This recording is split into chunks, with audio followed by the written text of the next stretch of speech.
ఈ మధ్య కాలంలో యువతలో చాలా మార్పు చూస్తాం. అందులో ఈ రాజ్యాంగం పట్టుకుంటున్నారు. కారణం ఏంటి? నాకు మా నాన్నగారు ఒకటే మాట నేర్పించినారు. ఈ దేశం అనేది ఈ రాజ్యాంగాన్ని బట్టే నడుస్తదని.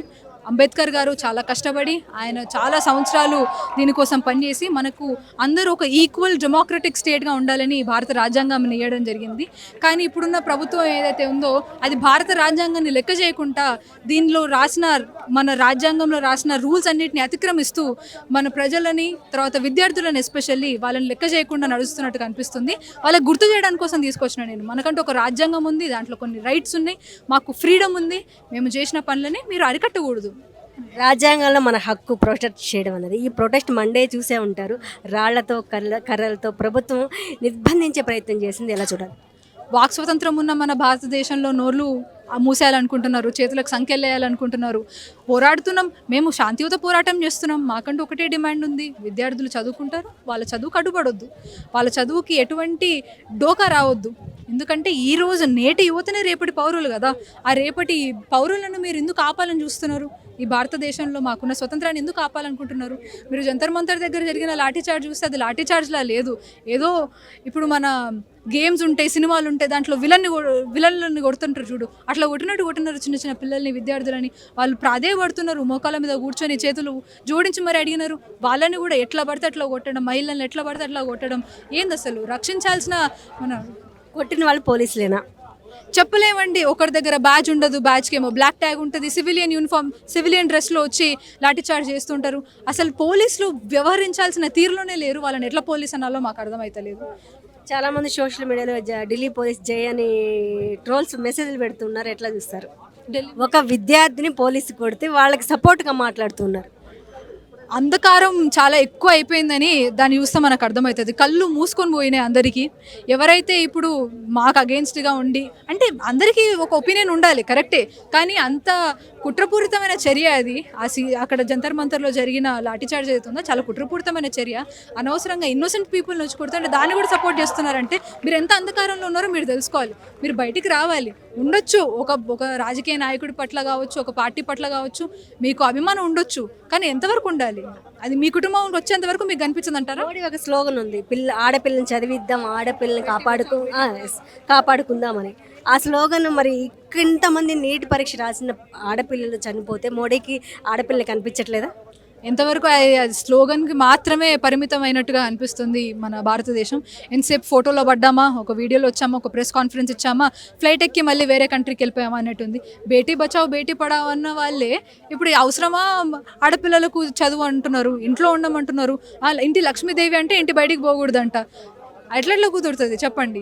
అసలు ఒక సావిత్రిబాయి పూలే లేకపోయి ఉంటే అసలు ఇంతమంది మహిళలు మన ముందుకు వచ్చి మాట్లాడగలిగే వాళ్ళమా? ఒక అంబేద్కర్ లేకపోయి ఉంటే మేము వచ్చి రోజు ఇట్లా మాట్లాడగలిగే వాళ్ళమా? మాకు హక్కు మాకు కల్పించడం కోసం చాలామంది వాళ్ళ ఆత్మ బలిదానాలు చేసుకున్నారు, చాలామంది వాళ్ళ జీవితాలను త్యాగం చేసినారు. వాళ్ళ త్యాగ ఫలితం మేము వృధా కానీయం. రేపటి భవిష్యత్తు విద్యార్థుల్లోనే ఉంది. వాళ్ళని చిదిమేయాలని ప్రభుత్వాలు చూస్తే విద్యార్థులు ఏం చెప్తారు? నెక్స్ట్ ఓటేసేది మా టీమే అని వాళ్ళు మర్చిపోతున్నట్టున్నారు. ఎంతసేపు వీళ్ళు ఏంటి ఈ కులం వాళ్ళు ఎంతమంది ఉన్నారు, ఈ మతం వాళ్ళు ఎంతమంది ఉన్నారు అని చూస్తే సరిపోదు. వాటన్నిటికంటే ఒక గొప్ప శక్తి ఉంది, అది యువత. మేము ముందుకు వస్తాం. నెక్స్ట్ ఎలక్షన్స్లో మేమే కదా ఓటేయాల్సింది. మీరు కనుక మమ్మల్ని మా మాటల్ని లెక్క చేయకపోతే మేము మిమ్మల్ని లెక్క చేయం. మీ ప్రభుత్వం అలా నిలబడదు. మీరు ఒక నెల రోజుల నుంచి ధర్మేంద్ర ప్రధాన్ రిజైన్ చేయాలని న్యాయమైన డిమాండ్ అడుగుతుంటే వాళ్ళు మాత్రం పట్టించుకోవట్లేదు. ఈ పోరాటం ఎంతవరకు ఉంటుంది? ఈ పోరాటం మాకు న్యాయం జరిగేంత వరకు ఉంటుందండి. ఇది ఒక రోజులో అయిపోతుందా, 100 రోజులు పడుతుందా అది మాకు తెలియదు, కానీ ఆఖరి నిమిషం వరకు ఇంకులాబ్ జిందాబాద్ అంటాం మేము. ఇక్కడనే మన ఉస్మానియా యూనివర్సిటీలో జార్జ్ రెడ్ అన్నట్టు జీనా హేతో మర్నా సీఖో, కదం కదం పర్ లడ్నా సీఖో. మేము పోట్లాడుతూనే ఉంటాం, మేము కొట్లాడుతూనే ఉంటాం. మాకు న్యాయం జరగాలి. న్యాయం జరిగేంత వరకు మా పోరాటం సాగుతూనే ఉంటుంది. మా డాడీ చిన్నప్పటి నుంచి ఎక్కడికి వెళ్ళినా కానీ he use to carry this with him. నేను అడుగుతుండే అనమాట, డాడీ పెళ్ళిళ్ళకి వాళ్ళకి వీళ్ళకి గిఫ్ట్స్ ఇవ్వడానికి కాన్స్టిట్యూషన్ తీసుకెళ్ళడం ఏంటి అసలు అని. And my father use to say, because వాళ్ళకి తెలియాలి వాళ్ళ రైట్స్ ఏంటి అని చెప్పేసి. People are forgetting what their rights are and the government is also not giving a damn about our rights. And so people have to know the government is trying to kill the constitution, trying to take our rights away from us. I believe that we won't let that happen. And so this is to symbolize that they are trying to kill it, and this is to show that we won't let that happen. Will not let them take away our rights or the constitution or anything from us. దాదాపు స్టూడెంట్స్లో కావచ్చు యువతలకు భారీ మార్పు వచ్చింది. జై భీమ్ అని constitution పట్టుకొని తిరుగుతున్నారు. మోటివ్ ఏంటి? మోటివ్ అంటే చుట్టూ జరిగేది చూస్తుంటే మీరే చెప్పండి, ఎవరికైనా అనిపిస్తుందా అంటే నేషన్ కోసం మేము మాట్లాడుతున్నాం, మమ్మల్ని యాంటీ నేషనల్ అంటున్నారు. ఫ్రమ్ వెన్ ఇస్ గవర్నమెంట్కి ఆపోజిట్ మాట్లాడితే యాంటీ నేషనల్ అయిపోతారా? గవర్నమెంట్ అంటే నేషన్ కాదు, పీపుల్ ఆర్ నేషన్. పీపుల్కి అగేనెస్ట్గా మాట్లాడినప్పుడు అప్పుడు అనండి యాంటీ నేషనల్ అని. మేము మా కోసం మేము మాట్లాడుతున్నాం, మమ్మల్ని వచ్చి యాంటీ నేషనల్ అంటే ఎవరికైనా మండుద్ది, ఎవరికైనా అప్పుడైనా తెలిసి వస్తుంది, ఇప్పుడే తెలిసి వస్తుంది. సో అందుకనే ఇప్పుడే బయటికి వస్తున్నారు. అండ్ ఇట్స్ యాక్చువల్లీ గుడ్, ఇంతమంది ముందుకు వస్తున్నారు, ఇంతమంది ముందుకు వచ్చి మాట్లాడుతున్నారు. And this should happen. ఇంకా ఎక్కువ అవ్వాలి, ఇంకా ఎక్కువ మాట్లాడాలి. దేశ చరిత్రలో ఇది ఒక చరిత్ర సోమవారం జరిగిన ఇష్యూ ఒక స్టూడెంట్గా ఎలా చూస్తారు? ఐ మీన్ ప్రొటెస్ట్ చేసే వాళ్ళని ఎంత పీస్ఫుల్గా ప్రొటెస్ట్ చేసే వాళ్ళని వచ్చి కొట్టడం అండ్ ఆల్సో స్టూడెంట్స్ని కొట్టడం ఎలాంటి, మీరు చెప్పండి, ఎలాంటి డెమోక్రసీలో గవర్నమెంట్ స్టూడెంట్స్కి అగేనెస్ట్ వర్క్ చేస్తుంది? ఎలాంటి పబ్లిక్ సర్వెంట్స్ పబ్లిక్కి అగేనెస్ట్గా వర్క్ చేస్తారు? పబ్లిక్ని కొట్టే వాళ్ళు పబ్లిక్ సర్వెంట్స్ ఎప్పుడు అయ్యారు? పోలీస్ అయినా కానీ ఎవరైనా కానీ పబ్లిక్ సర్వెంట్సే కదా. వాళ్ళు మమ్మల్ని కొట్టడం ఏంటి? పబ్లిక్ మాకు సర్వ్ చేసే వాళ్ళు మమ్మల్ని కొడతారా? అండ్ మేము చేసింది ఏంటి? వి ఆస్క్డ్ ఫర్ సంథింగ్, క్వశ్చన్స్ అడిగాము, దానికి ఆన్సర్ చేయకుండా ఏం చేయకుండా కొట్టడం, that's not right and that's very wrong. And that shows మన కంట్రీ పడిపోతుంది అని చెప్పేసి. And that should not happen. అది జరగకూడదని ఆల్ దిస్.